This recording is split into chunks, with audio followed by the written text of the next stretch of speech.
Hingga kini polisi masih terus mendalami peran AG, kekasih Mario Dandi yang diduga kuat berada di lokasi saat penganiayaan terhadap David terjadi. Namun polisi menyebut pihaknya harus berhati-hati dalam menangani AG karena masih di bawah umur.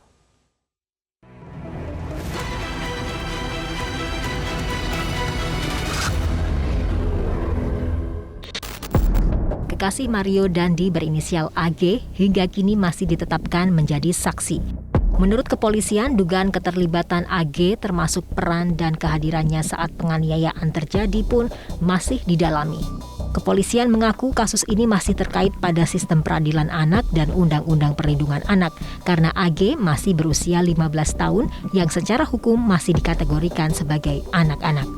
Pada peristiwa kedua,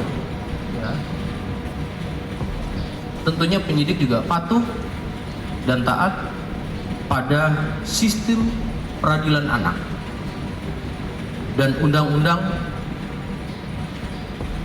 Perlindungan Anak.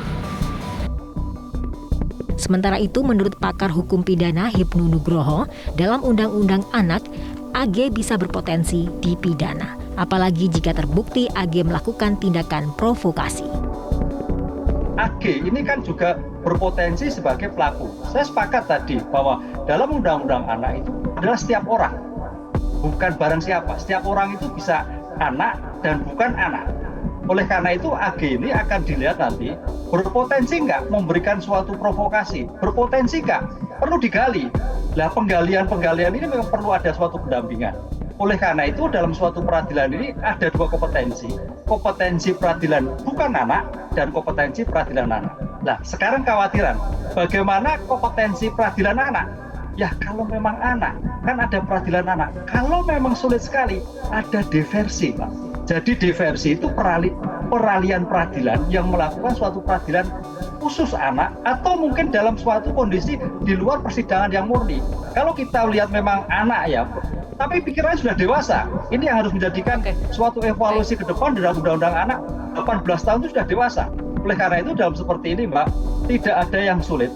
Tergantung bagaimana teori pengungkapan perkara dari TKP, barang bukti untuk triangle pengungkapan perkara itu ada bukti ada. Kalau memang ada bukti ya ditersangka. Tapi kalau memang tidak, jangan dipaksakan. Sebelumnya, pengacara dari pihak AG meminta KPAI untuk melindungi kliennya itu dan meminta agar nama baiknya dipulihkan. Pasalnya AG dituduh sebagai pemicu adanya tindak penganiayaan yang dilakukan Mario Dandi kepada David. Merespons hal ini, KPAI pun menyatakan belum tahu dari sisi mana AG harus dilindungi. Tim Liputan Media Group Network.